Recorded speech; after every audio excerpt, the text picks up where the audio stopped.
Okay. That's just a preset. You got and then, sound effects. Oh no. yeah. Y'all, Then when I Bobby has sound effects. We are at a new level for the Chubby Buddy podcast. Okay. do you think it's too early to drink? Because I got a 12-pack of beer I wanted. I actually got it for you. Like, I thought you were going to be in Hutch. So I wanted to try this new one. We stayed in Wichita this time. Pool party. Oh. Let's see. People are watching this at 5 o'clock. So we air this at 5 o'clock. It's 5 o'clock. So it's 5 o'clock as you're watching him drink this. Ooh. It's definitely not. Here we go. Hey, hold my beer. And now.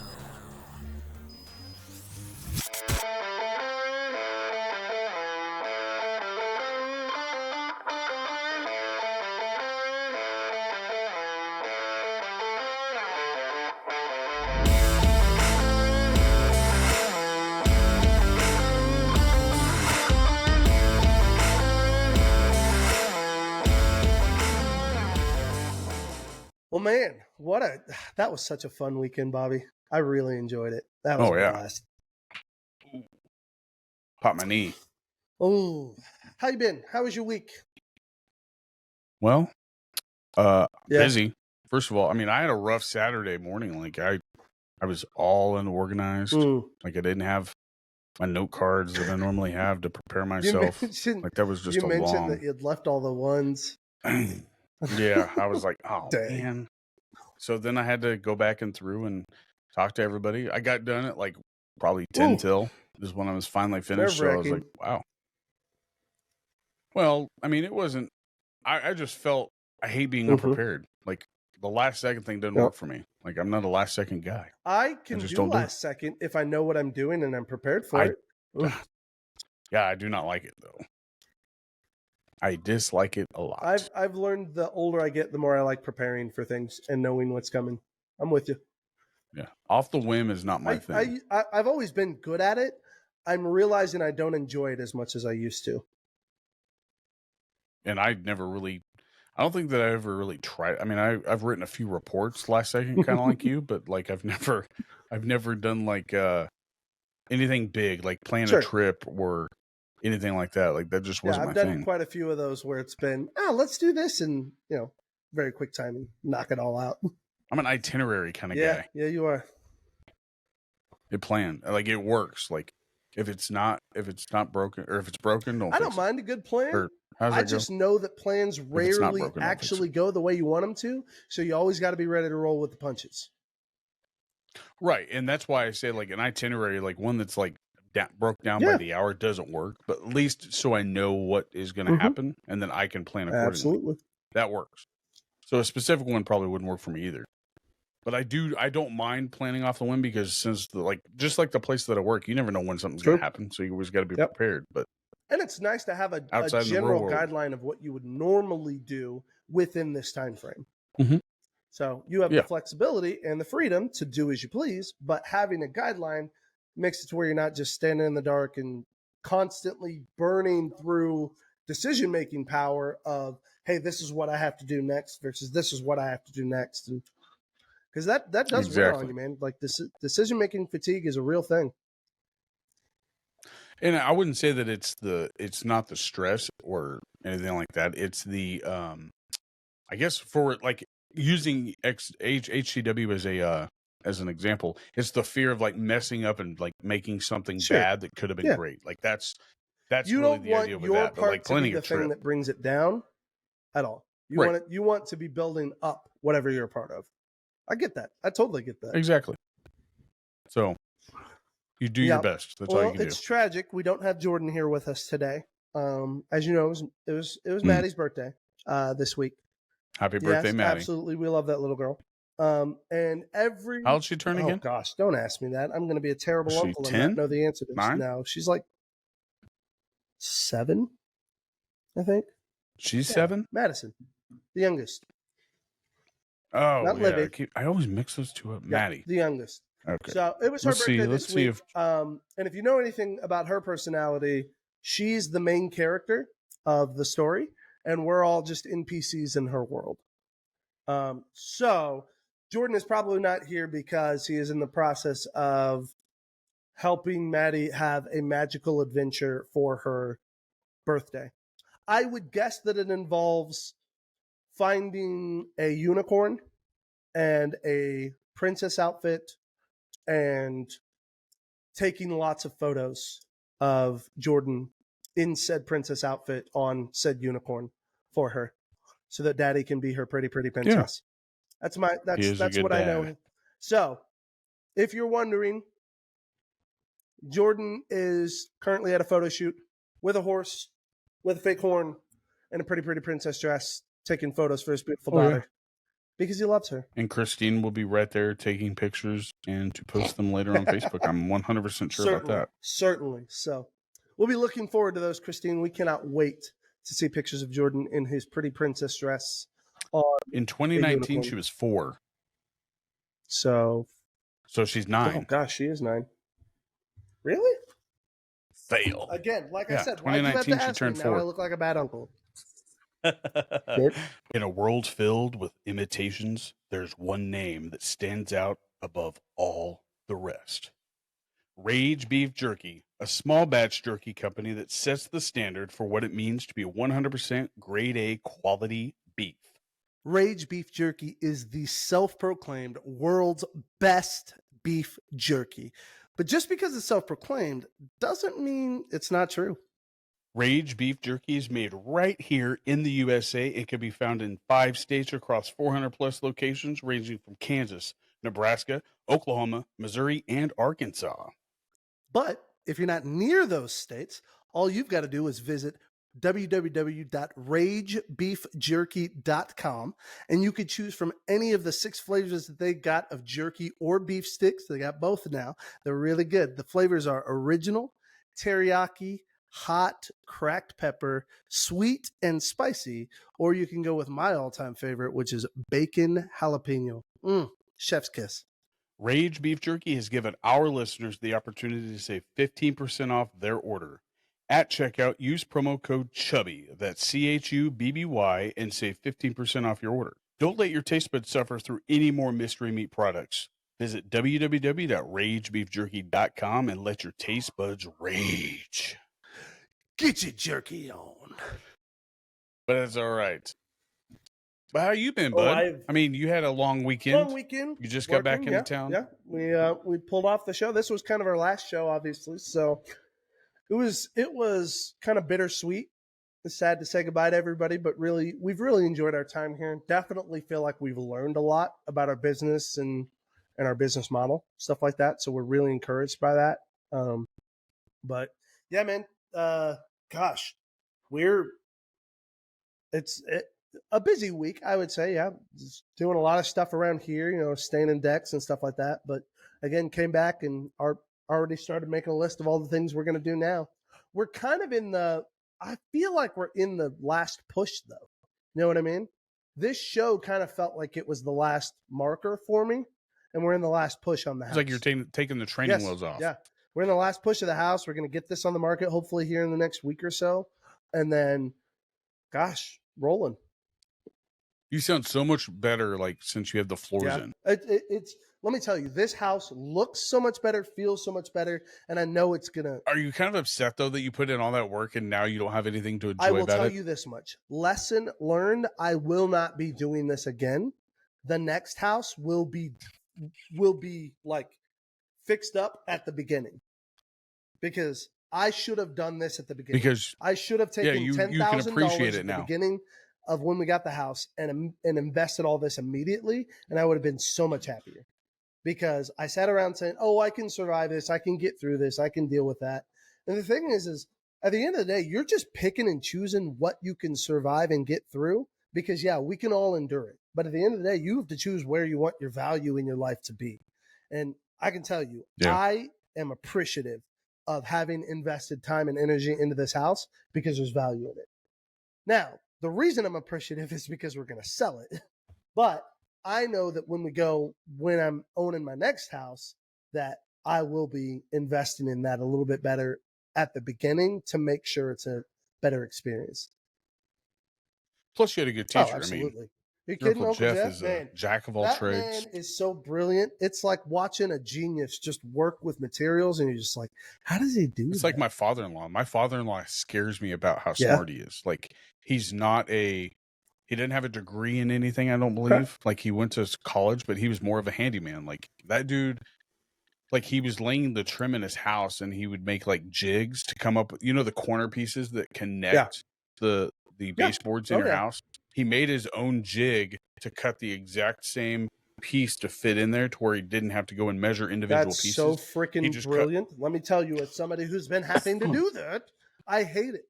It's the most amount of time is spent on those tiny little corners where you have to get your measurements just right.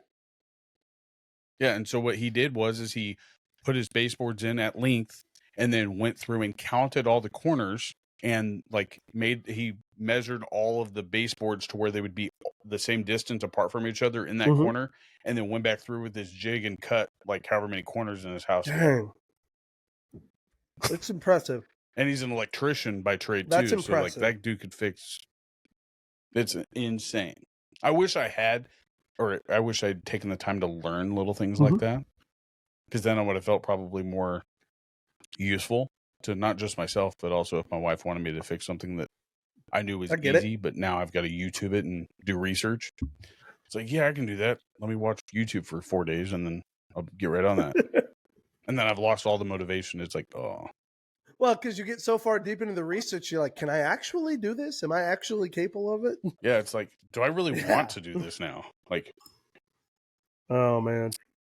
But before we move on, let's shout out your mom and dad celebrating 40 years of marriage. Absolutely. Sabrina and Dave Miller, 40 years married. 40 years. 1984 they got together.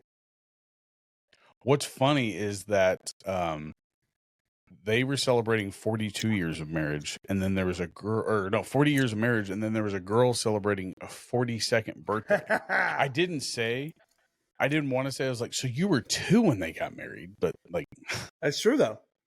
Like, yeah, it's like, whoa. So, yeah, mom and dad, 40 years. Isn't that crazy? Yeah. And putting up with each other for 40 years. It's crazy. Like, you were 3 years into their marriage. Like, it's bizarre. They had Ashley a year little bit older than 3. And me 2 years after that. So. Cray. But also, you had an exciting thing. I think we owe this man some respect to shout out. That is Mr.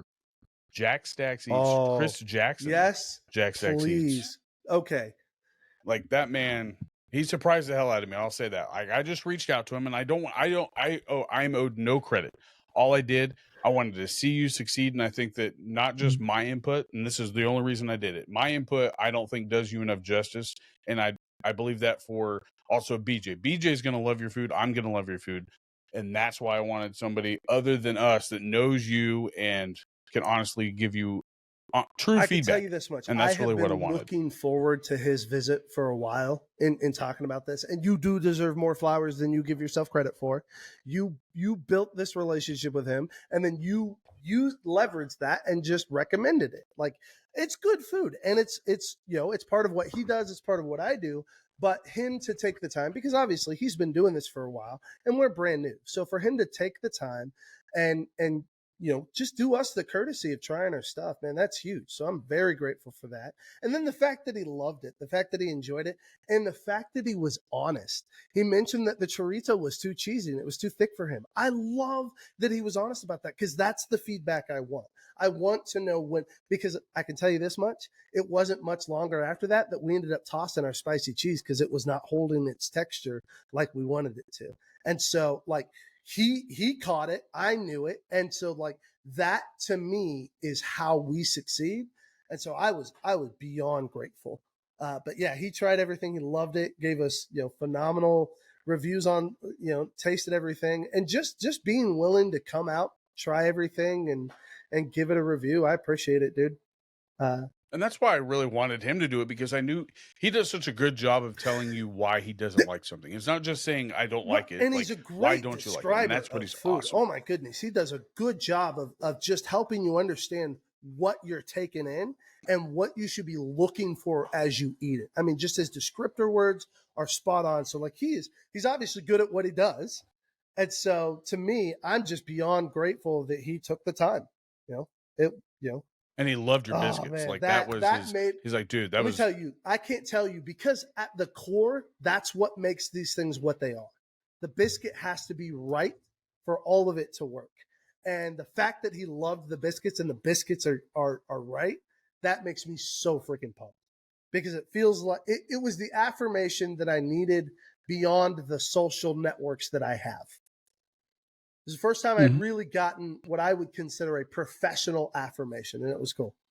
I really enjoyed it. So very much. So if you're not watching his stuff on YouTube, I highly recommend it. I mean, even if you're not in the Wichita area, his content is contagious. Like you really want to get into like something that you're watching, like and you want to go try the food after he describes it because you're like, okay, I have a list.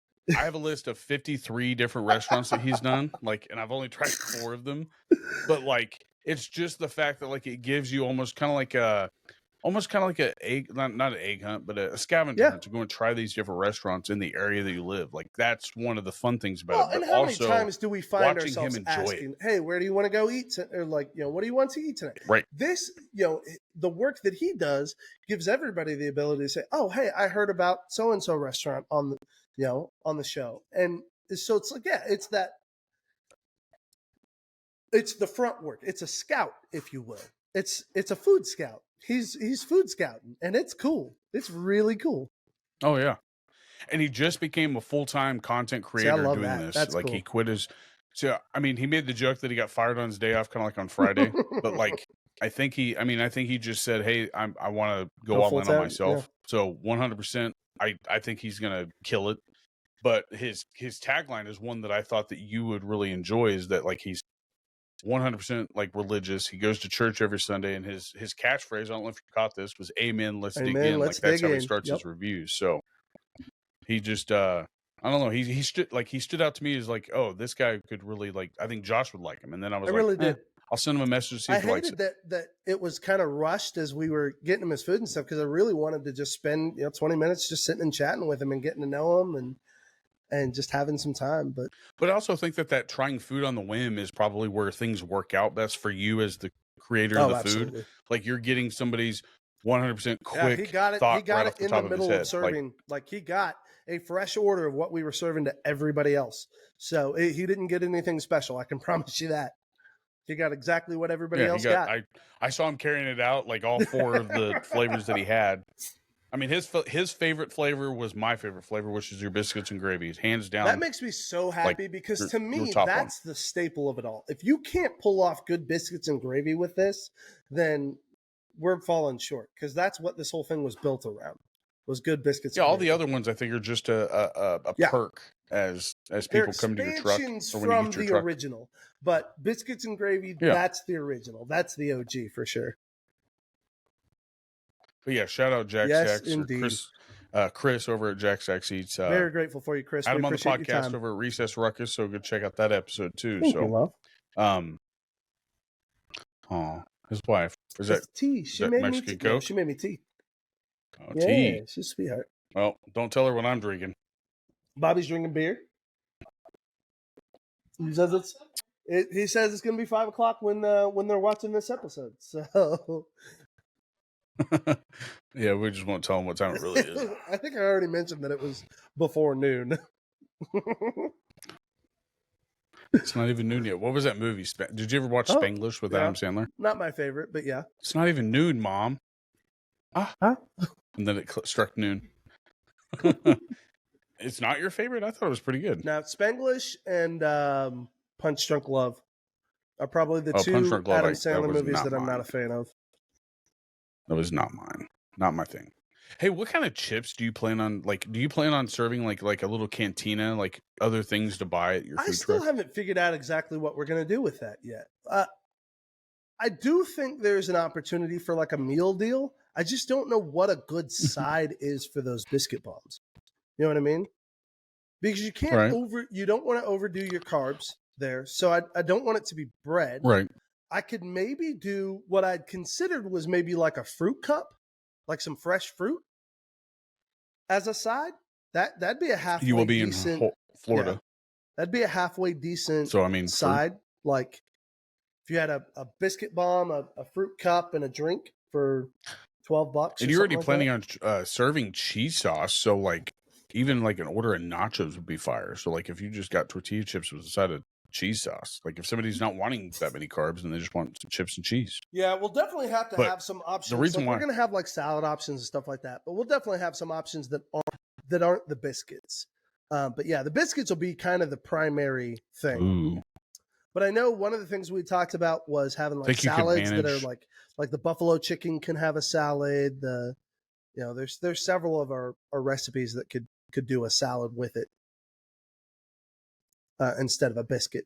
Do you think you could do a homemade crouton since you were knocking out them biscuits? Easy. Like homemade croutons on that because salad? we got all the inserts, dude.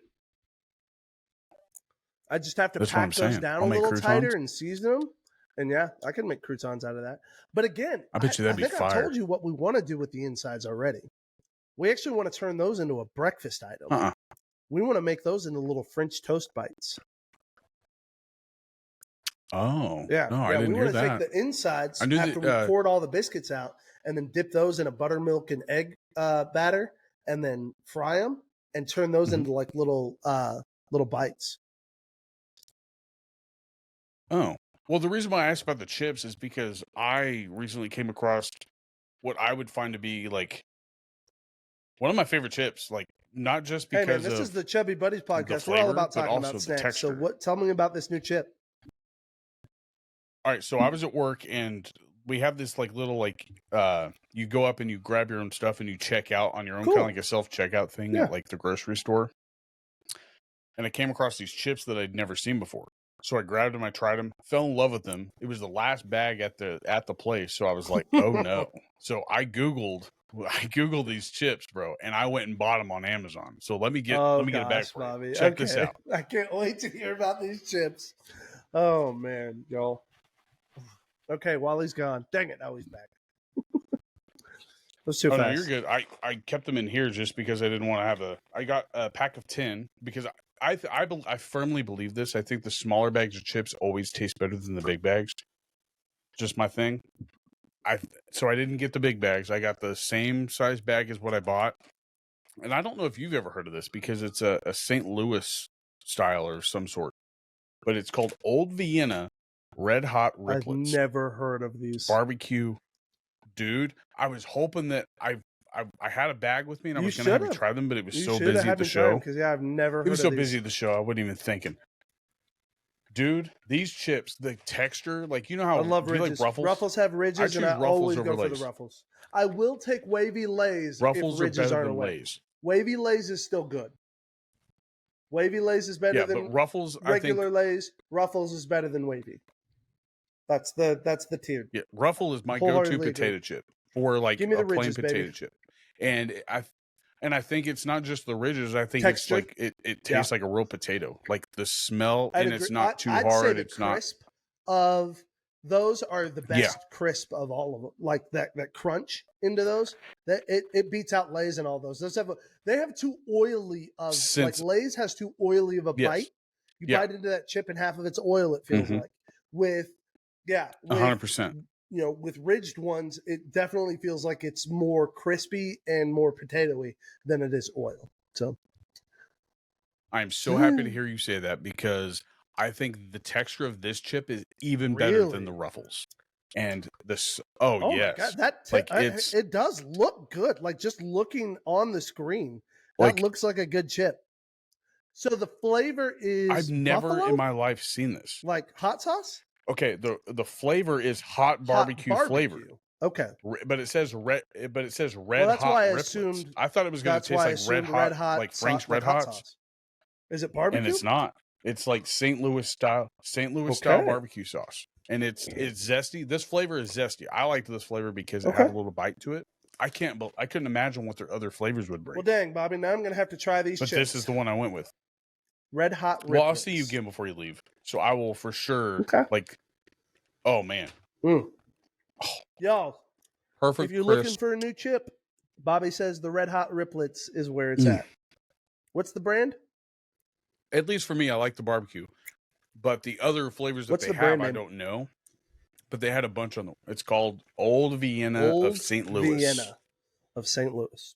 Okay. Of There St. you go, Louis. folks. There's some good chips. So I 100% would recommend, especially the Ripple. I like Ripple chips because I like sour cream and chive dip, but this by themselves sets my standards too high for potato chips because I'm fat. Man, that's a high review from you, Bobby. That's really high review. Hey, I ain't no Jack Stacks, but I will tell you what chips I like. Hey, we may not be doing food review, but we will do snack review all day long. We love our snacks. 100%.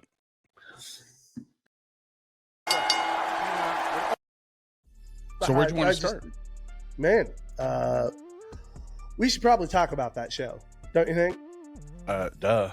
We should probably talk about that show. It was WrestleMania for us, really. Oh it my was. gosh, yeah, this was incredible. Talk about so many storylines coming to I don't even want to say a finish, but blossoming for sure. Certainly blossoming into what was just an incredible night, like epic event after epic event. I mean, gosh, Jose and Tommy Too Good were the freaking VIP match. They weren't even on the main card. That's how good this card was. Did you hear that VIP crowd? Dude, it was VIP loud. crowd. It was so nuts. The VIP crowd was as loud as it was on that cold yes, that cold weekend. The January show where it was just insanely loud. Yeah, that was incredible. I wholeheartedly That's the vibe agree. I got. So man, absolutely, Legacy was easily the biggest and boldest show for HCW so far. Tons of big events, man. Like, and it kind of all, I heard from several people that they were blown away with what the first match of the night was. They did not expect that to be the first one. Oh, for the actual number one match or the VIP? Yeah, sorry, not the VIP match. The number one match. The first one. The first match that came out. Yeah, nobody expected this to be the first match, but it was. So Ray Leon, the illustrious one, came out. He obviously, if you've been following the story, you know he and the Empire have been gunning. Specifically, Dick Richards has been gunning for 50% of the company. So Ray Leon got into it. He was representing Empire. And then Billy had to put up somebody to defend 50% of the company. So who does he nominate? The Midwest monster himself, Blade. So Blade going up against Ray Leon. But as insane of a match it was, and I'm talking like back and forth, lots of pop, lots of high action energy, like the kicks from Ray Leon were insane. The height that they got on those spine busters. Did you see that? It was You didn't insane. get to see one move that happened over close to where the curtain was? Dude, No. Oh, you're talking about the one that looked so hard. Okay, so Ray should have been unconscious.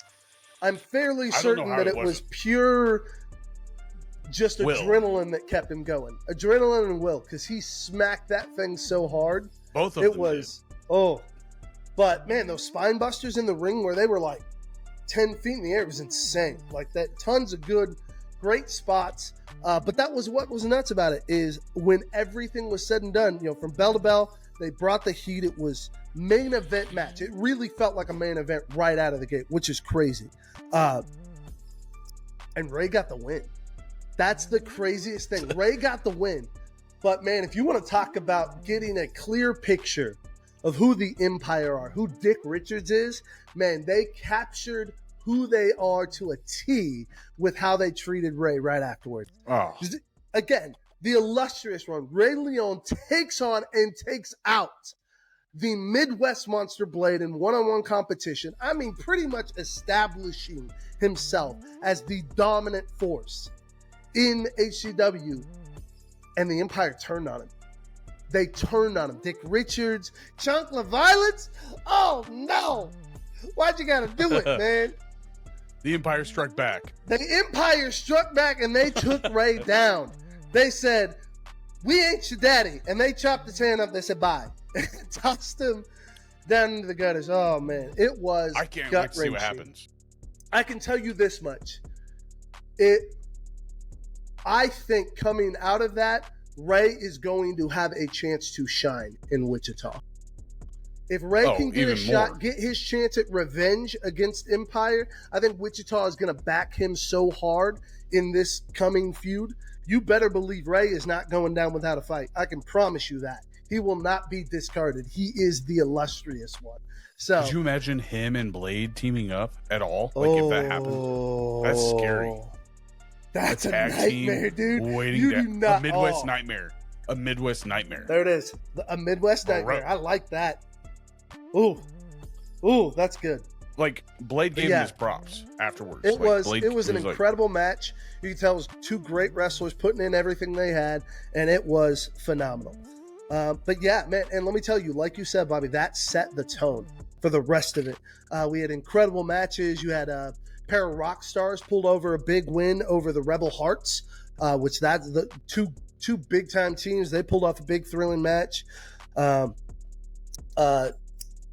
Bobby, share what happened with Dick Richards, like kind of how he made his first power move. Well, last week's episode we had a guest on, and that guest was, I mean, she pretty much called it. I mean, would you agree she called like what? I mean, she was worried about some specific things, but she was. Anyway, the match actually called for the marionette. What was her name? I always forget her name because she freaks me out, bro. Like, she's creepy. She is creepy. That is a very creepy character. And it was supposed to be her versus Stormy and Dick Richards. It was, Stormy versus Marionette. Dick Richards. Dick Richards Dick Richards got 50% of the company as 50% at that point. of the company. Makes his first, I guess, alteration to Legacy. I mean, he pretty much set in stone his legacy. Changed the card. Yeah, changing at least that match. That was the only one match that he changed. He pretty much took Stormy out of that, giving her title shot debut again to face Heidi later in the match, but replaced her with the one and only Mindy Grace, and pretty much screwed her over. And she had, this is the way I see it. From the slap that she gave Dick Richards, like, call Dana White and have her join Power Slap. That's what I'm saying. Like, you heard that from downtown Wichita. I guarantee it. Did you hear it from the concession? Oh, dude, it was insane. That was I thought somebody got flare chopped. That's how loud it was.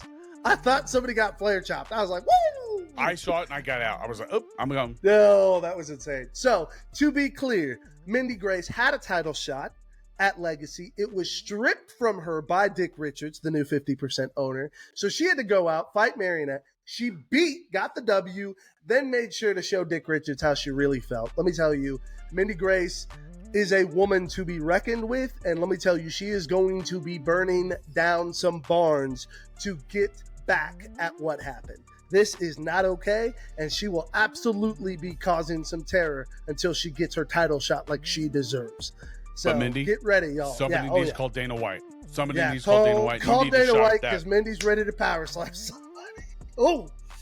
But yeah, man, that was exciting stuff. So Mindy Grace didn't get her title shot after all, but let me tell you, she has proven that she is worthy of it and that she will stop at nothing to get it. So y'all watch the fire as it builds because it's going to be phenomenal. Really good. The 6-pack tag match challenge. That was a wild one. You had loaded. That was cool. Logan Knight ended up taking the spotlight. He's the #1 contender for that Independence champion. There were 6 different guys, right? All fighting for. There was one debut, and that was I said tag. It's individual. No, there was one guy that was 2 guys that were a part of the other tag teams in this match. Part of tags, but the match itself wasn't a tag team match. It was singles, like 6-man singles. Yeah, free for all. Yeah. Big fight, #1 contender fight. For that Independence champion.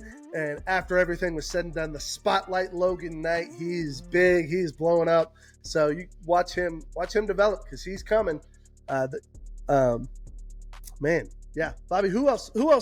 else stood out to you about that match, about those matches? I got to meet he made his HCW debut, but he was, I guess, one of Aaron Helms' tag teams from back in the day. I'm not sure how far back they go, but I got to meet him. He's the they call him the human Bulldozer, I do believe. He's Okay. one of Aaron Helm's old tag team partners, and he came in, and I swear I saw, I think it was, I don't think it was Logan. He took the soul out of the dude by spearing him, like in the middle of the ring. Like I saw his soul leave his body. And when he came back, Billy was like, "I thought you killed my student." I was like, "Oh man, That's funny." But no, that was. I think that was actually an overlooked match. Like with everything going on at once. Like I'm assuming. I don't actually know if they could have. I think there's a lot of action in that match, and then I think you've got a lot of there's a lot of storylines being played out. So a number one contender match probably doesn't get as much attention as it should. I think you got a really good showcase. Yeah, you got a really good showcase of some really good talent. You got to see why Logan Knight deserves that title shot. So, again, it's one of those things where when your card is so packed, I think your brain only has so much ability to process it all. And so, unfortunately, even great matches can sometimes not hit the radar like other things do when you have those amazing spots. But absolutely want to give credit to those guys because they deserve it. They worked their butts off, made that happen. Other matches that stood out, the Urban Legend took a vacation from the Crow's Nest. I like that. Took a vacation from the Crow's Nest to beat up on Samurai. And then you've got, So, again, we talked about Dick Richards and the changes that he made. So he made the change for the title shot, meaning that later in the evening, the match that would have been Mindy Grace fighting against Heidi Howitzer was instead Stormy Renee fighting against Heidi Howitzer. But let me tell you, that Wichita crowd came to life. They were very clear that Heidi was their girl, and they made it nice and loud. They let Stormy know that she was not their champion. And unfortunately, Stormy took the L. Heidi Howitzer is still the Sunflower champion. And let me tell you, also a crowd favorite, man. That was crazy. Oh, man. It was made very clear who Wichita supports. Stormy is a heel in their eyes. She got some ground to cover if she wants to. I don't know. I can't wait to see. She left a bad taste in Wichita's mouth. I think she did. But here's the problem. She's got an ally in Dick Richards. And Dick Richards owns half that company. Which is weird because so if you they think for used a to hate second, each other. And I know for a fact they did. But here's the thing. The enemy of my enemy, and that is 100% how she's thinking. If Billy is her enemy, then Dick Richards is her ally. And I promise you, she's got something in store. Dude, keep watching her. She's sneaky. She's sneaky. Super sneaky. So that's a Jordan one. Super sneaky. Super sneaky. Do you think she becomes part of the Empire? I don't know, man. That is a powerful stable right there. Even losing Ray Leon, even tossing Ray Leon like they did, which heartbreaking. Because I'm glad Ray's out of there. I'm glad to see Ray get his chance to shine, be the hero that he is, be the powerhouse that he is, not have to deal with the Empire pulling him back, holding him back. Gosh. So many possibilities happening this night. And then, of course, crazy. the two big matches, the big main events that everybody came to see that obviously were huge deals. Three. There's three more still we got to talk about. Handgun Dan. We had 10 total fights. Dude, it was such a massive card. It was such a good show. But Handgun Dan and Chance Kerrigan had their battle. We had Chance on the show a while back. Talked a lot about this boiling feud that's been going. If you remember, Dan busted out that strap a few months back and waylaid into Chance. Well, guess what? Chance and Handgun Dan went to town, went duking at it. They put it in the ring in a strap match, and it was loud. It was popping.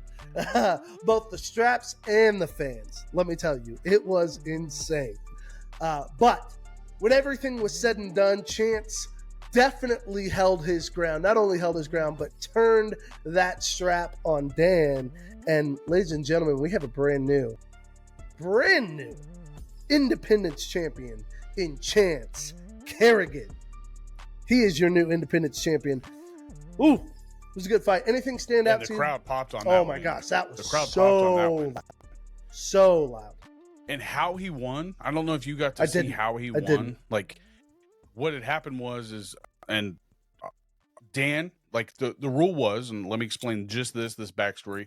They had to drag their opponent, and of course they're strapped by the hands with the straps that are included in the match, and they have to drag each of their opponent to each of the turnbuckles and tag each turnbuckle in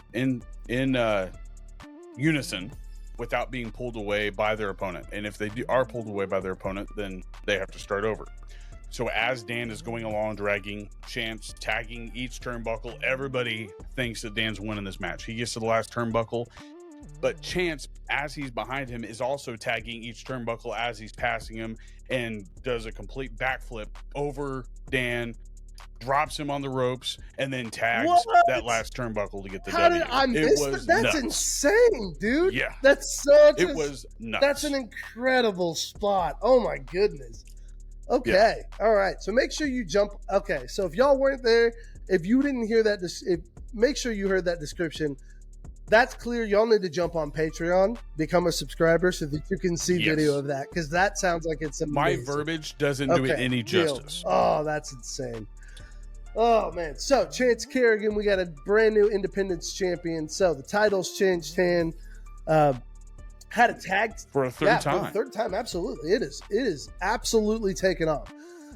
We have a tag team match that was big that we highlighted. Obviously, Chancla Violence. Man, that's so hard. It's so hard for me because I love them and yet I'm broken, you know? Dick Richards, their boss, basically sent me to the curb. Okay? This is how nuts this is. Right before the main event, he calls me out, tells everybody how great Chubby Buddy's been doing, how good the food is. You know, I think he's just giving me flowers. I think, I'm just excited. I'm like, all right, cool, thank you. And then he says, because he's trying to watch his weight, because he's gained, because he's a little chubby, all of a sudden he doesn't want the Chubby Buddy there. Fired on the spot, told to go pack up her stuff and get out. Isn't that nuts? I'm surprised Chancla didn't have anything to say about Here's the thing. Since they're also a fan. Chancla understands. I hate acknowledging this, but Chancla understands that they are champions, that they are kind of here, and that the Chubby Buddy right now is just kind of down here. And while they love my food, and I think secretly they're still supporters, they just keep it on the DL. They're still in the DMs. Don't be telling nobody, but yeah, I think Chancla still loves it. But it was heartbreaking. However, if you're curious, if you were wondering, Chancla Violence is still your tag team champions. They put up an incredible match against very fan favorites, Kargar and Ricky Wingrave. It was a great match, lots of action, plenty of fun, big powerhouse moves. If you know Kargar and Ricky Wingrave, they do a lot of shoulder blocks, a lot of just powerhousing dudes. And let me tell you, even Chancla Violence, they're athletic, they can work. But when you go up against powerhouses like that, that wears you out. It tears you down. It's like doing construction for 12 hours. It's hard work. It'll wear your body out. Parker was packing some power, though. Was. He was dropping dudes like Reggie White. Was just like with the body shoulder bump. Checking people. So, but when everything was said and done, when the ref wasn't looking, that wonderful little Chancla came out. They popped, I think it was Kargar in the back, and rolled him over, pinned him, 1, 2, 3. Chancla Violence, still your champions. It was exciting, though. It was a good match. It was exciting. The crowd popped when Kargar and Ricky Wingrave came out. They love him. It was a big hit. And then, of course, you have our main event, the final match of the night. You've got two best friends going at it in 3 stages of hell. I mean, just utter violence and chaos. Okay. So much so I had to give a warning beforehand. Yeah. So there were actually some people that left before that match, and that's okay. We understand some matches are going to be pretty intense. This was an intense match. There was blood, a decent amount of it. There was carnage, a decent amount of it. Bobby, walk us through the 3 stages and kind of how they went. Well, before the stages started, I did have to give a warning that there was a guarantee of bloodshed that was going to happen. So pretty much I gave them the opportunity to let leave families as with they little felt kids that go if ahead they and get needed out to. because it So would be a little heavy, yeah, little heavier than they could handle. and respectfully, the ones who wanted to leave, they left, and it wasn't no disrespect to HCW, but the first stage was essentially three separate Right. matches, and All the concurrent, first all to running win back two to of back, those and three. it's the first Yes. winner of 2 out of 3. Yes, and so the first one was a tables match. So the first person to get put through the table would get the L. Then the second stage was the first to draw blood. So if you were the first to draw blood, then you lost that Okay. one. And then to end it all off, it was a fall anywhere. Ooh. So they could have been out in the Pinfall parking anywhere, lot gotcha. and pinfall out in the parking lot, and the person who win that would have been essentially the title match if it would have went to that third one, which it did. There was no doubt in my mind that it wasn't going to go to that third one, but the first one was insane. Did you see No, what? I didn't, man. We were packing up. We got fired. We were I really packing up wanna and give it trying to away. get out of there. Like you know how I gave I guess I painted a picture for people with chance. I can't even paint a picture with what happened with him taking. The first round was obviously given to Remington by taking Aaron through a table, but from the top rope into the crowd. What? It was through a table from the top rope into the crowd, like to the ground. Yes, that's to the insane. That is insane. It was nuts. What? I would say the equivalent weight between the two was close to 600 pounds. Good Lord. Okay, so Aaron goes to the table. 330. Aaron first goes to the table. First round one goes to Remington. The carnivore takes round 1. But you said the next round is first blood, right? First one to draw blood. First blood. And you said this goes to 3 stages. First that means Aaron busted blood. 3 stages. How did he bust blood on carnivore? That's what I want to know. Well, everybody thought that there was blood busted on Aaron, but there wasn't. First, the kendo sticks came out. Remington was wailing on him. Kendos. He was Barry Bondsing the crap out of Aaron's body. No bloodshed. Kendos aren't going to create a whole lot of blood. They'll bruise. Well, like the way Remington was swinging that thing like a. Oh, you were probably expecting cuts along his back, weren't you? From how hard he swung it. Yeah, dang. Well, not just his back, but also his head. Usually that head bleeds pretty quick. Like top of the forehead. So he was hitting him over the head too? Good Lord. Yeah, he was hanging over the ring up, looking up at the ceiling. Came down on the top of his head. Everybody for sure like, oh, blood goes to Remington. And they thought match was over? Yeah, no. But okay, so not the case. The match was over. Aaron caused first blood. Because of Remington. I mean, Remington had a lot of tricks up his sleeve. The dude brought out, I think it was like, somebody said it was like 5,000 thumbtacks. Lord. Brought them out in a bag and just dumped them on the ring. And the crowd, like the way that the crowd reacted to him dumping those out on the ring was like devastated. They were like, oh, this is what he meant by, oh, bloodshed's a guarantee. I mean, it had to happen. I vividly remember. Because again, we're packing everything up, trying to clear out of this so we don't get to actually watch the show. But I vividly remember looking out the window, the serving window, and seeing Aaron dragging Carnivore and just a line, just a patch of blood pouring down his forehead. And I was just like, oh my yeah, and that was gosh, after that this one. is insane. So the final one, it came to the final one. After he drew the blood is when he pulled him into the crowd. And another warning that I had to give the crowd is if a wrestler told you to move, then you better move. Security will try to get you out of the way. But it's yeah. intense, and they can't always keep it contained. But like I said, Remington had a ton of tricks up his sleeve. Not only did he have the 5,000 thumbtacks, he decides to pull out a table covered in barbed wire to finish this thing off, right? And you would have thought, like, just the time that it took him to set that table up, he even added to the art that he called this thing by covering it in more thumbtacks on top of the barbed wire. So table, and he took Aaron to the top rope. Barbed wire. Oh my gosh. Table, thumbtacks, and barbed wire. He takes Aaron up to the top rope. Out and there, I think this would have been satisfied with this match. This was right up your alley. Guaranteed. Oh. But I think that that's what kind of maybe gave Aaron like a second or third wind, like him Just setting all having that just up. enough Like, I time think to that catch his might have- breath? Yeah. Because he took him to the top rope like he had planned to and had him up in the corner, planned to go pretty much suplex him over the top of that. And Aaron relinquished and tackled him onto his own table. Reversed death it trap. and tackled him straight onto the table. Oh my Yes. gosh. And then 1, 2, 3, Over. Aaron the Prodigy Helms is your new HCW Heartland champion. Let me tell you, that is, I mean, you could say that he earned that title. I almost want to say he survived to win that title. I don't know that that's a match that you say somebody earned. I think that's a thing that you say, man, he survived. He's the champion because he lived through that. That's insane.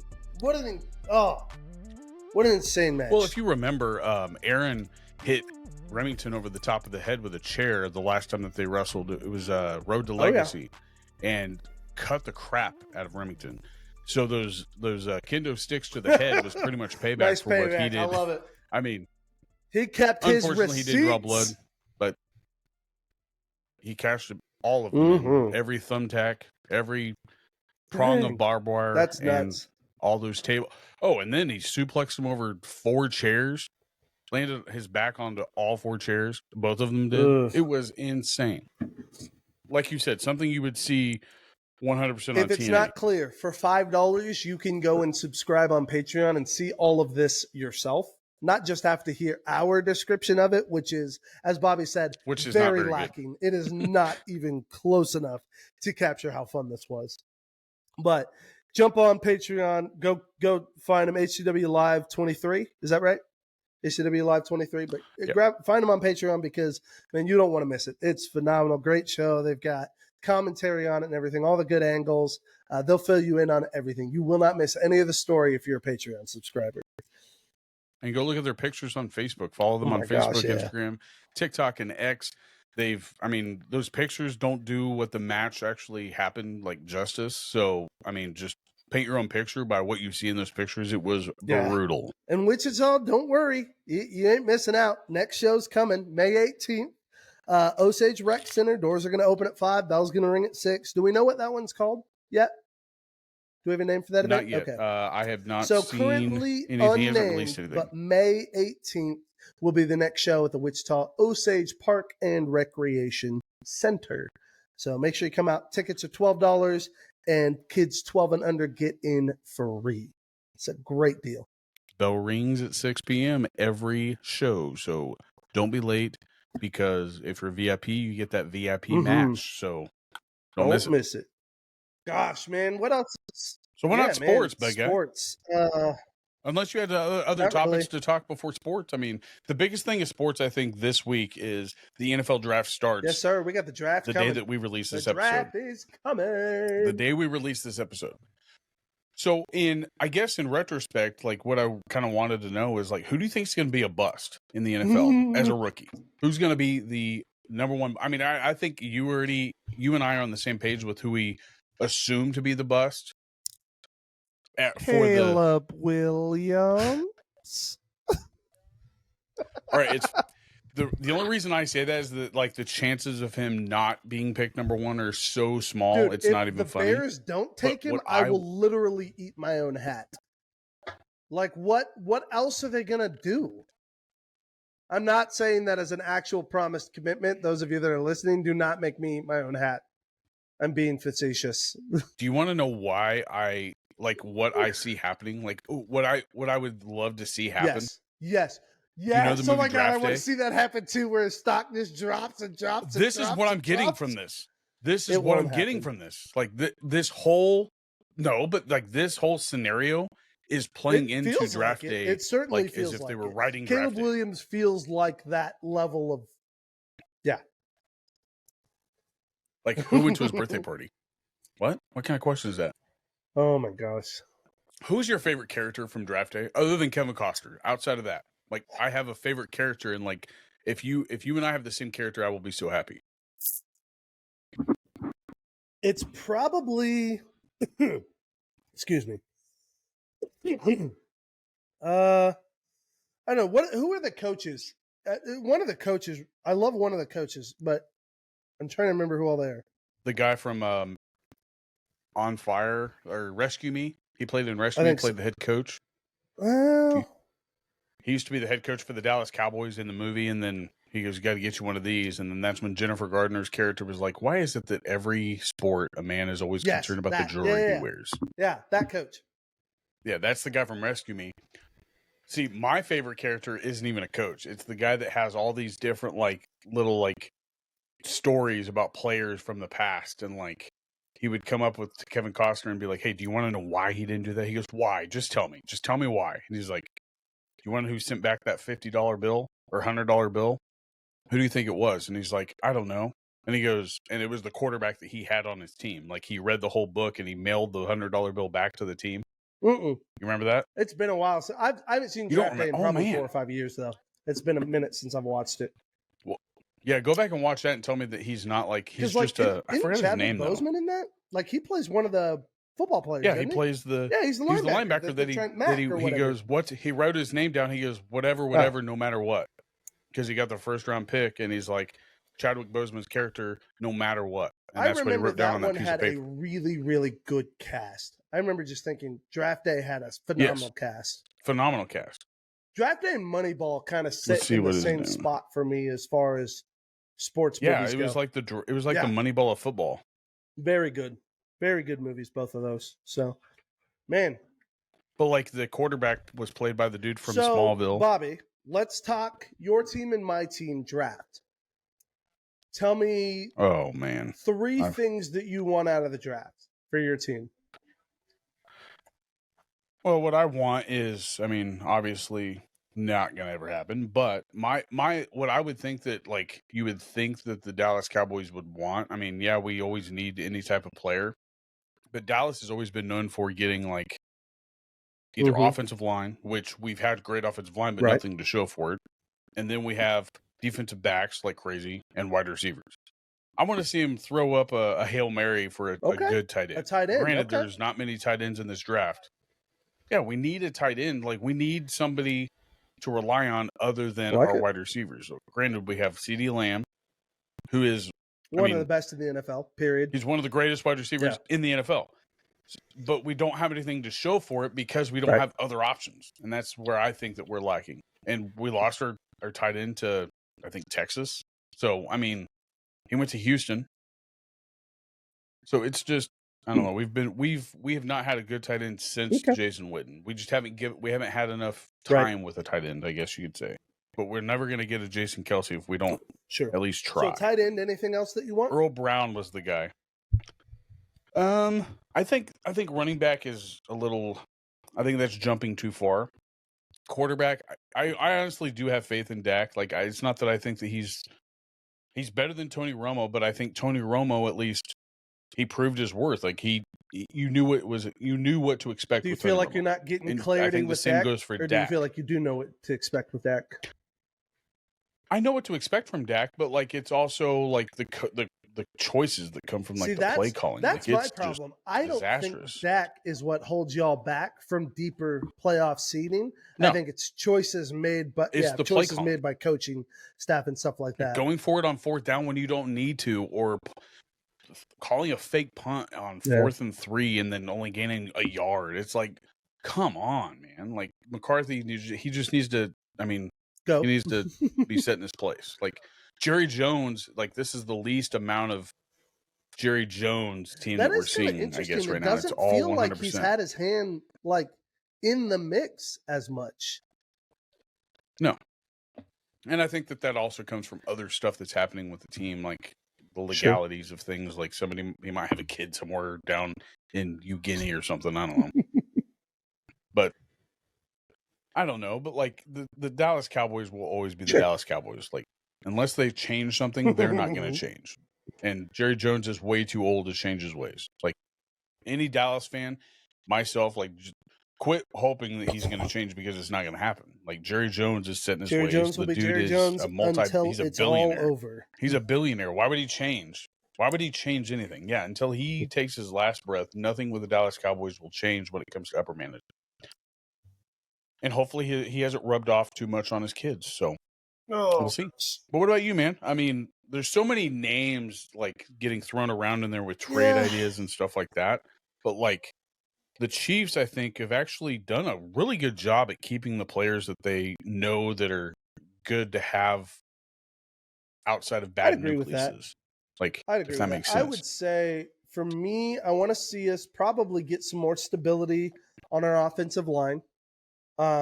With Grady gone, I think we're seriously lacking in backups, and I don't think our tackles are very strong. So I'd really love to see us probably get like one or two guys that can play multiple positions, and one of those guys maybe being a tackle prospect that we're building up, if that makes sense, to replace one of our guys. Yeah, I mean, like I said before, Dallas was really good about picking offensive line because we were one of the best rushing offenses for so many years straight, but nothing to So like show for for it. sure, especially So on if the you're just ends. line, And then I'd really like us to see. I'd like to see us probably re-up our linebacking core now that we let Willie Gay go. I'd love to see us get a young guy because we got Drew Tranquil, we've got Nick Bolton. So we've got solid guys there, but getting a young guy in there that can learn from them and really start growing would be really effective. So a good linebacker, some good linemen, and then probably, gosh, maybe defensive backs. No, receiver. I want some receiver stability. yeah, I was going to say, like, losing Rasheed Rice, because like, we he's going to be don't gone know at what's least going half the on with season. Rasheed, because we don't know where his suspension is going to be at. I'd imagine at least half the season, if not longer. So, yeah, I'd say making a move for a receiver wouldn't be bad. I don't want to see us go up. Do you think they could trade up for a good receiver? See us go up. I don't think there's anybody in this draft outside of maybe Marvin Harrison Jr. who's worth going up for, and ain't nobody going up. Malik Neighbors. Malik Neighbors is like. I'm not getting into the debates. One, because I don't watch enough college ball to really feel like a force to be reckoned with. I've just seen highlights, and I mean, now that like I kind of know, like I've seen enough mock drafts, like Malik Neighbors is like, it's not that I've been watching his team, because I haven't. His highlight reel is, I mean, it's awesome. It's an awesome highlight reel to watch, but like Marvin Harrison Jr., just as good, if not, I would say that they're so equivalent, like you can't compare the two between what they can and can't do on and off the field. What I'm accounting for is the history and the what he has been taught. Harrison Jr. has some legacy being taught to him that is valuable. Yeah. I mean, the name itself sets a tone. For sure. Yes, it is the name because of how great his dad was. But that's kind of my point, is not only is he clearly a talented receiver, but he was trained up and raised by a very talented receiver. So if I'm going to bet my money anywhere, it's on something that I know comes from someone that I know comes from good stock. I just think he's going to go before Malik Neighbors, and that's why I brought it up. To me, you think Neighbors is going to go first, or you think Harrison will go first? No, I think Harrison will go first, just because I think that obviously names have. I mean, names mean a lot. For good reason. Names mean a lot. When you love football that much, when you become a pro, your culture becomes about it. And if your kids love it and get into it, they're going to have an advantage because they were raised in the lifestyle. And Neighbors has two things going for him. He has the team he played for, LSU, and then he has, I mean, his highlight reel. That's really, I mean, they have that to go off of. And obviously when they draft somebody, they go into way more like the psychology of things. Details, so you get like your test scoring, all that stuff that comes out that helps make that decision. But Malik Neighbors did awesome at the combine. Like, I am curious to see how all of this plays out. But I agree with you. I see Harrison going first. Obviously, see Williams going. I'd be intrigued to see how much defense actually goes in the first round. Yeah, this year is definitely the year of the quarterback. It feels like it's a very offensive heavy good reason. Like it's year for the draft. Not many running backs though. That's one thing that I didn't see many. Do you think that's? I mean, not many people are talking about. A microcosm of the fact that running back play is changing so much in the NFL. Well, not just that, but I also think it's changing college because you don't see that whole power whole power running single like back you used to format see back is when, falling or away. triple option. Yeah, or triple option has really kind of fallen down down that ladder of like, do we really need it? Because in the NFL, when they do need it, it's usually RPO, and like that running back also needs to catch the ball, So the either in the skill set backfield has to be a or on a lot bigger than slant or just being anything able to like run that. the ball. You got to also be able to catch. You got to be able to block. Yeah. So it's not the running back that they're not looking at. It's that the running back that can It's catch the the ball. style of Also play has while shifted. running. So we're looking for more all around playmakers than true one position players. Yeah. I think that this year, like, you're going to see a lot of those running backs go in the second and third round. I mean, you're going to have, of course, probably a handful of them. I don't know how many are actually looked at going in the top round, but I could see two or let's see three. here. I could see 3 or 4 Running going back. for sure. Running back, Jonathan Brooks from Texas is like the number 1 running back. And I don't know where they're actually ranked, like as in like 3 or 4 picks. might actually be too high. I mean, Chicago having the number 1 pick, they have so much power, like, of control. But like the one that interests me the most is the Cardinals trading the Giants for the number 4 pick, because the Giants are looking at getting Michigan's quarterback, and that kind of, I mean, I wonder if they're going to make him sit behind their starter for a while, kind of like how Tom Brady did for Michigan. I mean, who knows? Like, it'd be interesting to see if maybe we might see a Tom Brady in the near future, like, or at least an equivalent quarterback that is comfortable in the pocket, not just a true Patrick pocket Mahomes. passer. That'd like, be weird to see in this day and age. Yeah, but like I think that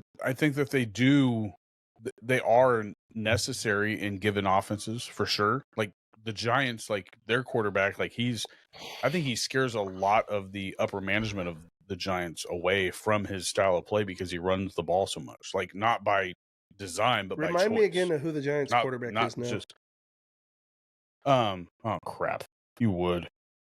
It's not Daniel Jones anymore. I call him Bug Eye because. Oh, is it still Daniel Jones? Yeah, Daniel Jones. Yeah. They were making fun of him, calling him Bug Eyes on Pat McAfee because he was like bugged out of his head. Like, that's funny. Yeah, he just runs the ball. I think he scares a lot of people on that, like just in the management of it. So I think that that's also another reason why they could be looking at getting another quarterback. Well, and that's by choice, not design. It is definitely going to be an eventful draft for sure. I think it's going to be fun day. Yeah, and I'll be off work, so I can watch it on my own TV. But nothing like being there for sure. That was so much fun.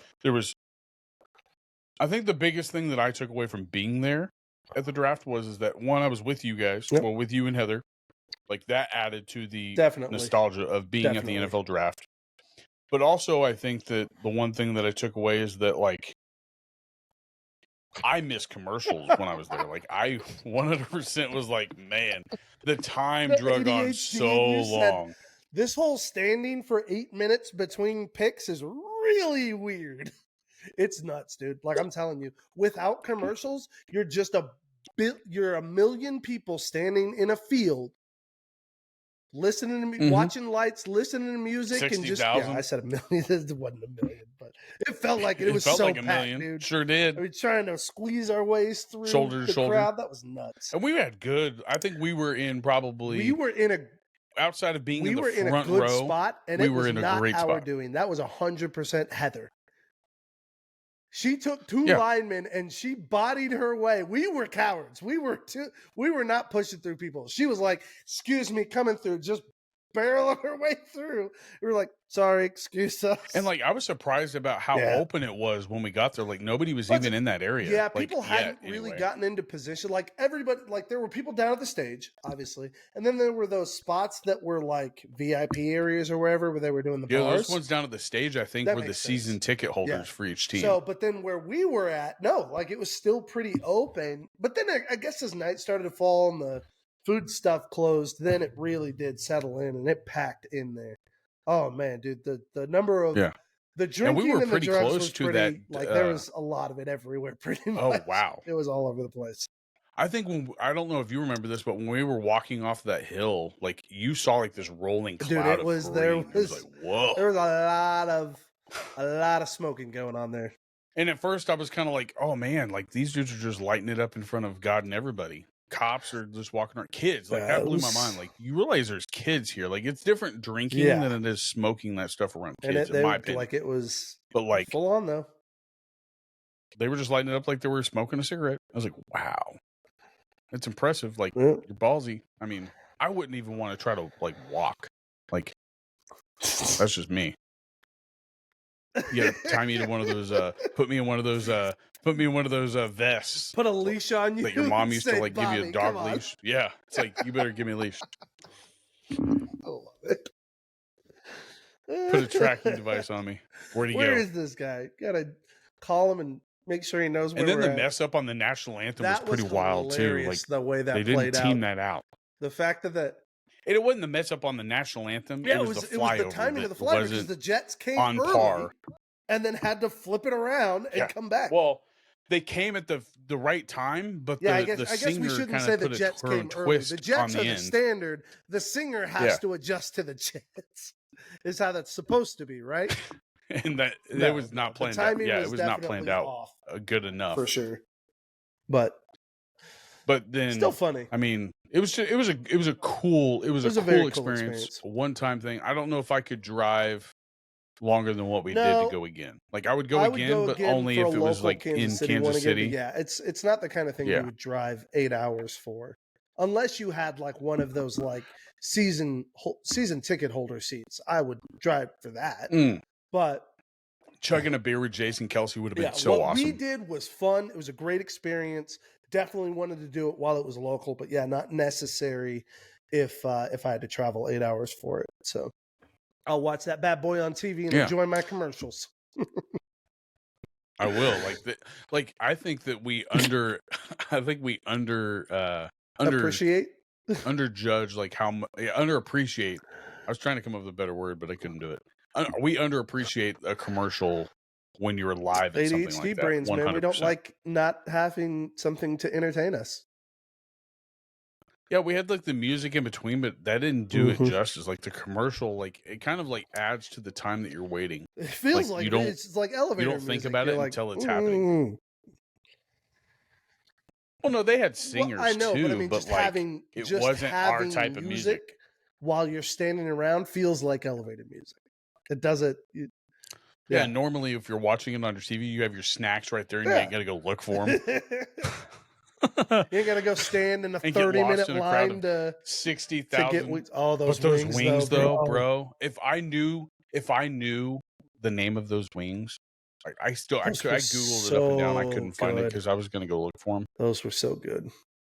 And the sauce, the two sauces they had. I mean, I preferred one over the other, but they were still both solid sauces. And those wings, I'd never seen you eat chicken off of the bone so quick because of how good they were. Problem eating that wing, like teeth touching the bone and everything. Flavor was overpowering everything. I was like, nope, don't care. This is delicious. I was like, And because of the line, I knew I needed to get 2 or 3 of those orders. So I was I'll tell you what, bro. The best of all of it was that taster that we got to try. Yeah, the cook-off. We got to try the one that he made. Oh my gosh. I didn't get to try that. That was me and Jordan. Oh, you missed out. I went and got wings. I went and got more of those wings. That one was phenomenal. I went and got 3 orders of wings. Worth it. Yeah. Gosh. 100%. Throw back to the draft. That was fun. Can't wait. All right. I hope this is a good draft, man. So if y'all are tuned in, give us your thoughts. Tell us who you're hoping for. Tell us what's exciting, what's not exciting about the draft. We'll take it. Yeah. Your input. Any other sports? Cubs and Cardinals? What are their standings? Cardinals are like on a 4-game losing streak. It sucks right now. See, I don't know if I'd rather have a 4-game losing streak or like we did a couple weeks ago lose an 8-0 We're bottom game. of the freaking barrel right now in the division. We're 9-13. So, well, I mean, it's still early as crap though. So, we're second, 13-9. So we're still doing good. It's a long season. Baseball is wild. Also, when it's a long season, I hate dry spells like this because it makes me frustrated. especially when you don't know what bullpen is showing Yes. up for the Cardinals. Like the Cardinals They're have such a a good young bullpen. defense, Like the such oldest a good ones are offense, but our freaking pitching lineup is where you never know whether we're going to be A game or not. And the worst thing is, even our pitchers will have great games and then they'll have bad games. Like, and I get that every team has it, but like when you're building a lineup, there should be more consistency than this. And that's our problem. For the past several years, that has been the Cardinals' problem. We do not have a pitching. At least since Pujols retired. So 3 years, I is would that right? say this is going to be so hard for me as a Cardinals fan to say. Oh, hot take. As much with all of the heart and love that I have for Adam Wainwright, the year before he retired, he was our star pitcher. Okay? He was not putting up star pitcher numbers. The year after, the year that he did retire, those numbers were even worse. When that's our lead guy, that's a problem. Now, don't get me wrong. Again, love Adam Wainwright, okay? Dude's one of the best pitchers we've ever had. But you as a manager, as the operator of the team, have to watch the bell curve and have to be able to calculate it and be able to add in more talent here so that when the curve starts going down, you're not losing the momentum of your team. And that's exactly what we did. We invested so heavily into Wainwright and the pitchers at that era, Lance Lynn, stuff like that. You know, we've got guys and they're good, but we're not pitching at an elite level like we should be because we weren't building up our farm league. Now, I say that looking at our farm league and seeing some of the younger pitchers that we got in there and saying we're trying to do it, but I still think we're a couple of years away from really having that lineup like we want it. So. See, that's the weird thing about baseball is like a football season could turn over. I would say even a season, like a season could change, flip flop. Look at the Eagles. Like the Eagles went all the way to the Super Bowl. Like action happens, you never know how a season's going to play out. In baseball, it's so drawn out that you have seasons of change within a single season.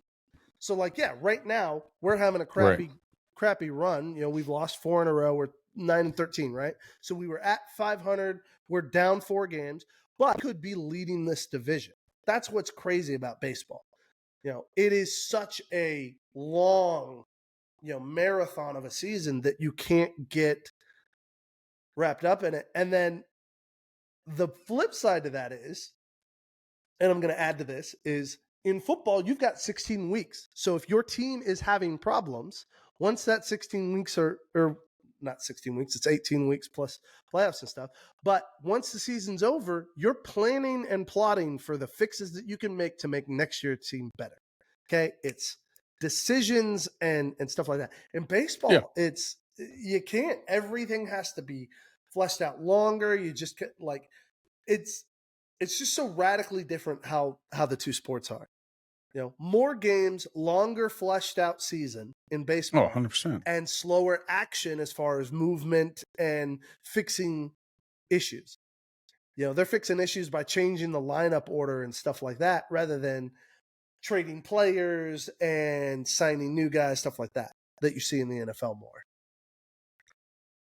And the divisions matter so much more, I think, in baseball than they do in football because of a division could be complete crap and you could still be on top of your opponents in your division so far that it's untouchable. Granted, it's because there's only 18 weeks in football. But like in baseball, you have a good week and a half, 2 weeks. You can be from last to first or even a game back in a matter of just playing good for 6 straight games. And I would say they actually share similarities in this. Both of them use a system that it doesn't matter, like that you are truly competing against 4 or 5 teams. Because if you can beat those 4 or 5 teams, you guarantee yourself a spot in the playoffs. And then it's anybody's shot at the championship. So truly, and that's why divisions are so good, is in reality, you're not actually competing against the other 32 teams. You're competing against the teams in your division to beat them and get a spot in the playoff to get your run at the title.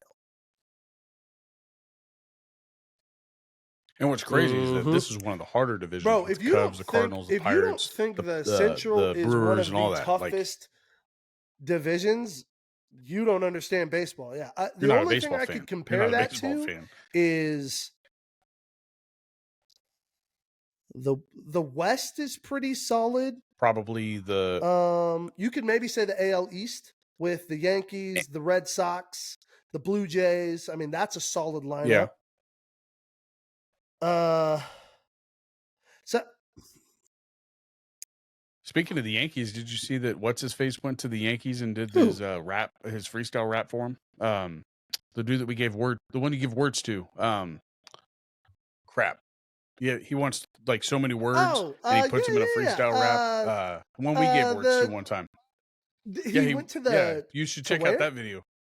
He gave him 9 words. He went to the Yankees. Yankees. I don't know if it was training camp or what, but he went to Yankees and they gave him like 9 or 10 words and remembered all of them.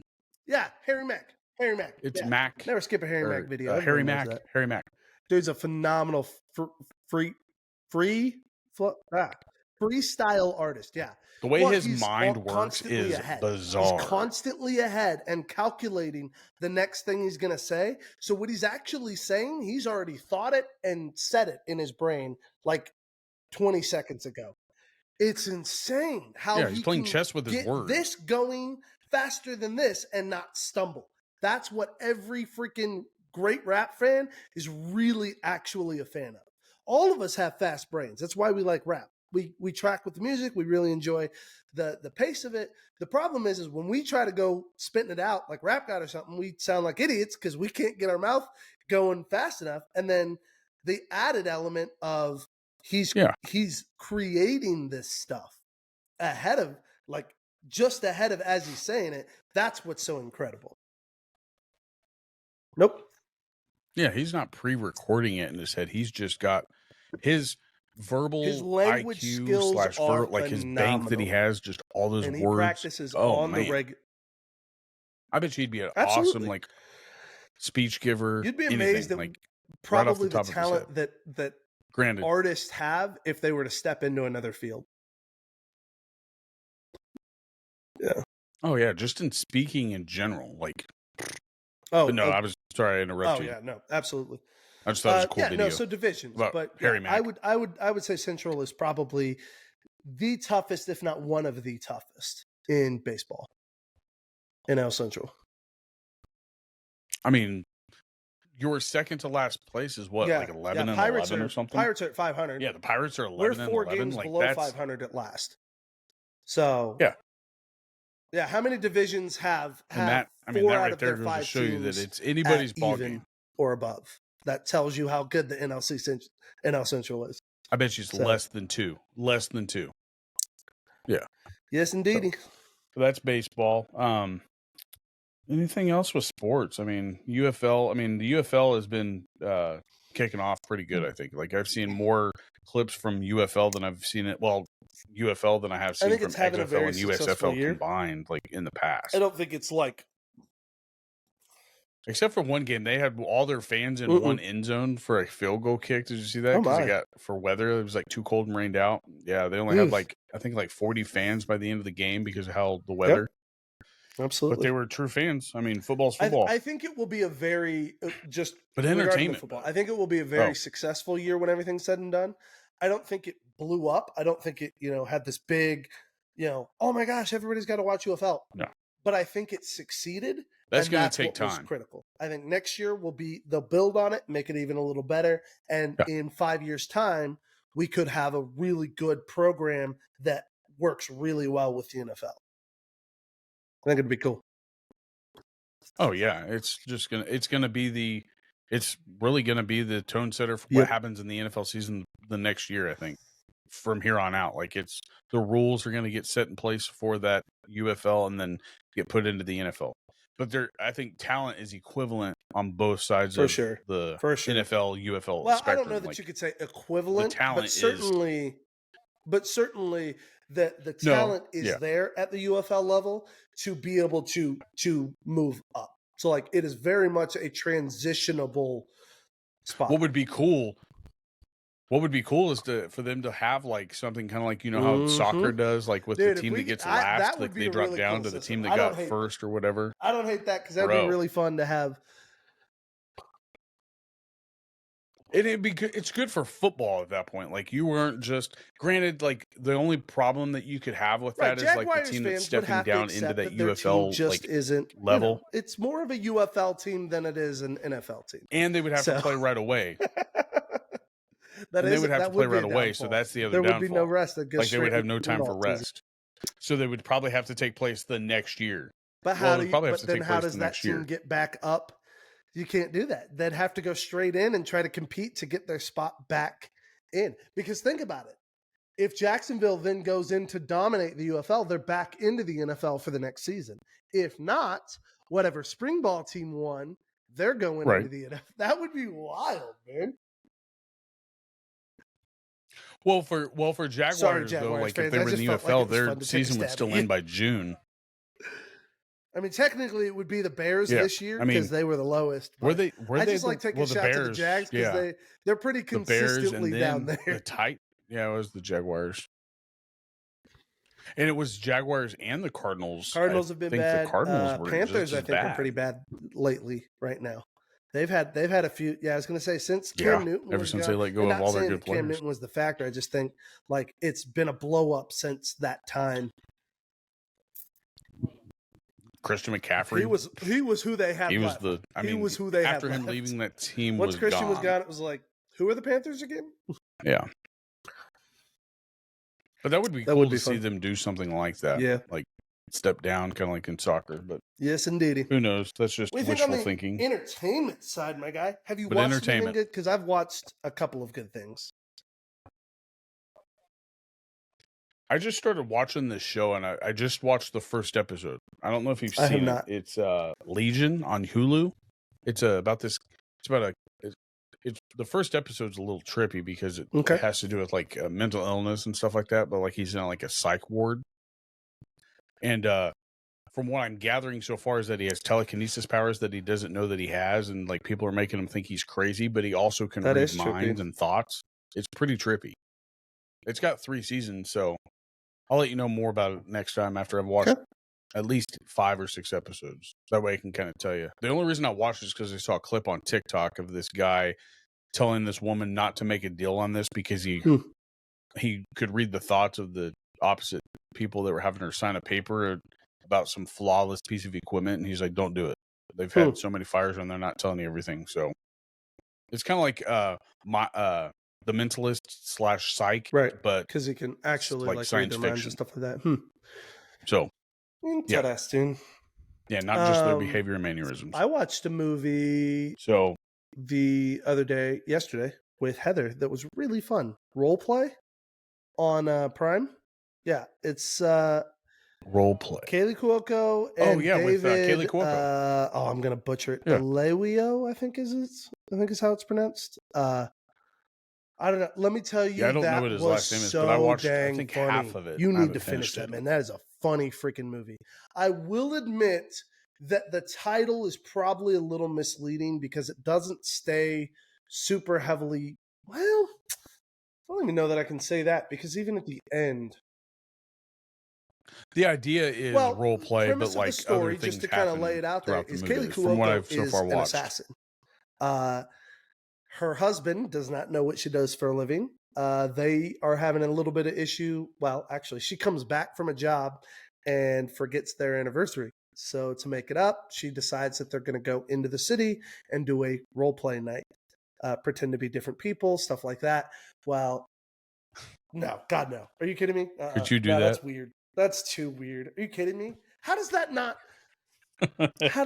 feel like cheating? I mean, you do. I can do accents. I could pretend to be a butler or something, but I'm just going to be me as a butler with an accent. I'm not going to pretend to be somebody different. Like that's weird. Right.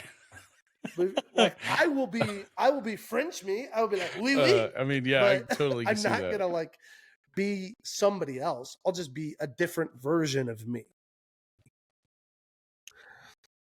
I am. So instead of JD, you're Josh. Joshua.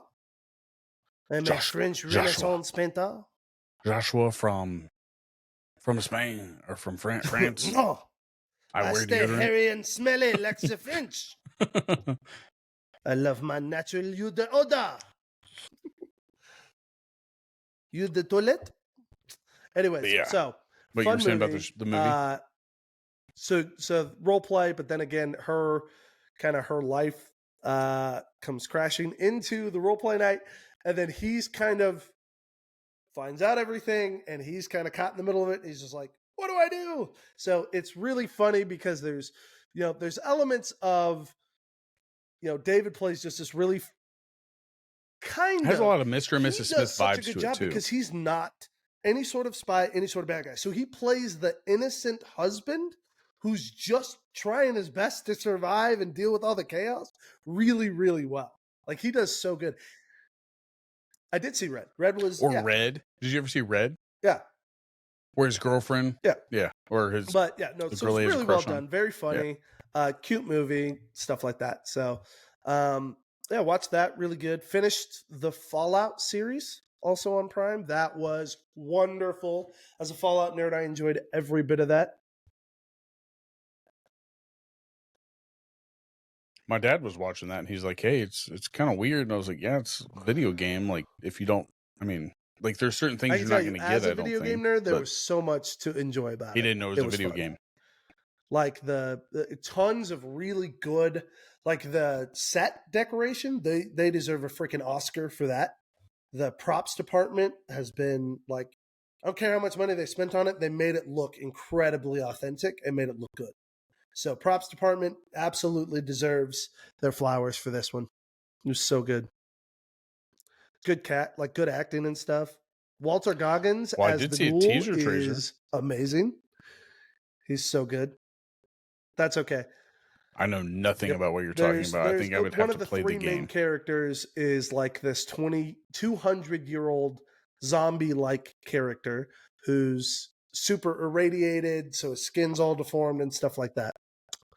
His nose. Something to do with his eyes are like missing almost. Nose. Yeah, that's the ghoul. Or like sucked into his nose. Walter Goggins is that actor. He was in Justified. Played Boyd, the bad guy. Oh my goodness, he's such a great actor. Yeah, you told me about that. If you can find something with Walter Goggins in it, watch it. It's worth it. You should. I might have to check it out, especially if once I finish. What was that show called? The Boys. I'll finish The Boys and then watch that. Somebody from Gen Z died. Gen V, what was that? One the of Boys spinoff. One of the young main guys character, died on that. Gen V, he died. Unfortunately. Yeah. I hadn't started that one, so I don't know if I'd know who he was. You wouldn't have known who this guy. He's a relatively new actor, from what I understand. But he did a good job in the show, so it is sad to see him. It's sad to see him go. I'm sad to see that he died. Oh gosh, man! Anything else? What else have I watched? Did you see the teaser trailer for the new Beetlejuice too? I've seen the. Looks pretty good. Is it a new teaser trailer? They have all or the is original. Just the first one that came out? Because I've seen the first teaser trailer that came out. I don't know how new it is. I just saw one. I don't know how new it is, but like from what I get from it, it's very. Very much, very much like so. The spirit of it. I am curious saying, like, if they're going to bring back same cast, Gina Davis and what was his name? Yeah, the mom. The dad's not going to be in it because he's in. Really, I don't think facing I knew that. criminal charges. What about? Yeah, no, the guy that plays him. the dad, the birdwatcher. Not the girl's dad. The dead couple. You're talking about the big guy from the first one. Remember how they were? Oh, because remember they're ghosts. So unless they were like, unless she was able to help them pass on, which they crossed over. So they probably won't. They crossed over. Be they in did this, pass on in the first one. Winona Ryder's probably be not. in it, though, but right? I know the mom that plays Winona Ryder's in mom. It. Michael Keaton's in it. The mom's in it. Everybody's in it except for. Dude, Beetlejuice isn't Beetlejuice without Michael. You can't remake a Beetlejuice 100%. without Michael Keaton. Oh gosh. I am excited to finally see Beetlejuice. Michael Keaton made again, because that was such an iconic movie, and it was that and nothing else. Like, we got Beetlejuice, and that was it.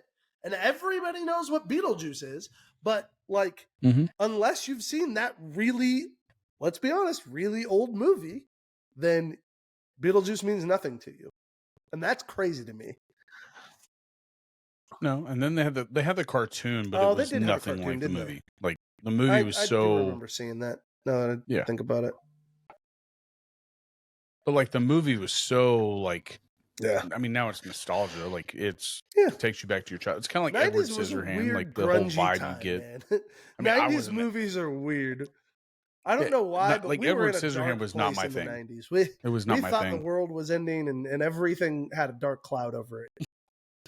Burton, man. Yeah, but look at the director. Burton's like the director was known for that type of vibe. I mean, Burton's he had Batman. A unique character. Like you gotta love Burton. Didn't he help with Batman? Yeah.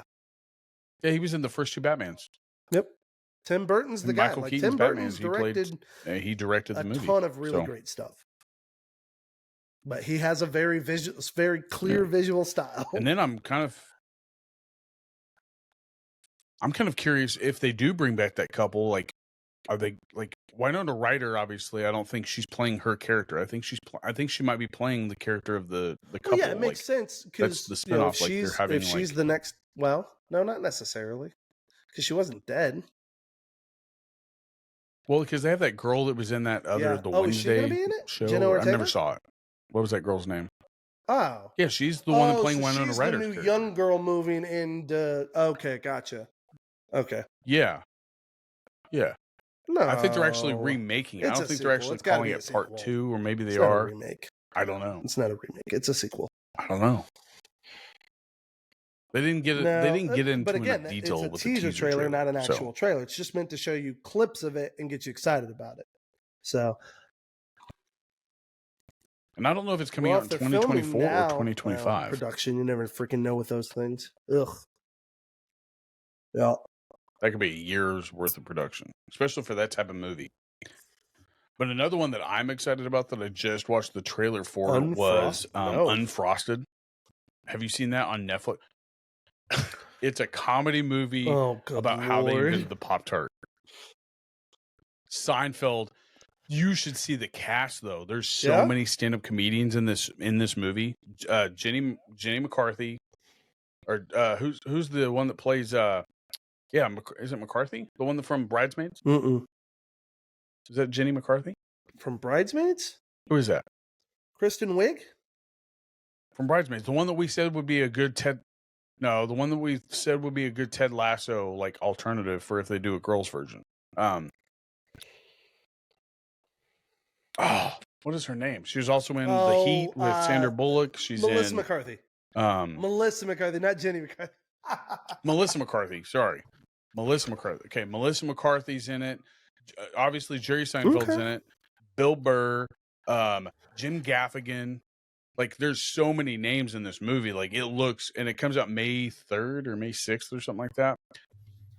I like it. I'm a Seinfeld guy. Like, I love Seinfeld. I love everything that he's really. I've never saw B movies, so I can't say he's produced great movies by any means. But I do believe that it is going to be a pretty good movie for what it's supposed to be. Me too. So there's some good stuff out there. But other than that, I haven't watched anything other than that. That's all I got, man. YouTube. Right. I love it. That's all I got. It's fun, man. That's an episode, bud. But if you are listening this far, we appreciate you. Tell us what you're watching so we can get some recommendations too. We're always looking for good stuff. Yeah, like we're both on opposite ends of like entertainment sometimes. So your input matters. But consider subscribing if you're not a subscriber. Make sure you're following us on Facebook, Instagram, TikTok, X. We appreciate you guys tuning in. Follow the Chubby Buddy on Facebook. Yeah, follow the Chubby Buddy on Facebook and our Instagram and TikTok. You're not on anything else, right? Yes, indeed. And follow Jack Stack Beats. That dude is a solid food reviewer. And don't forget to follow our sponsors of the podcast, Rage Beef Jerky and HCW. They're both on Facebook. And HCW has a Patreon. Subscribe to them. Don't ever forget about that. Tune in. It's a blast. Yep. For $5 a month, this has been an episode. We've had a blast. I've enjoyed it. Have you enjoyed it, Bobby? Oh, that's so sweet. I always do. Love you too, man. I will catch you next time. Love you, buddy. All right. Love you guys. Bye. And we love you all. Bye. Bye.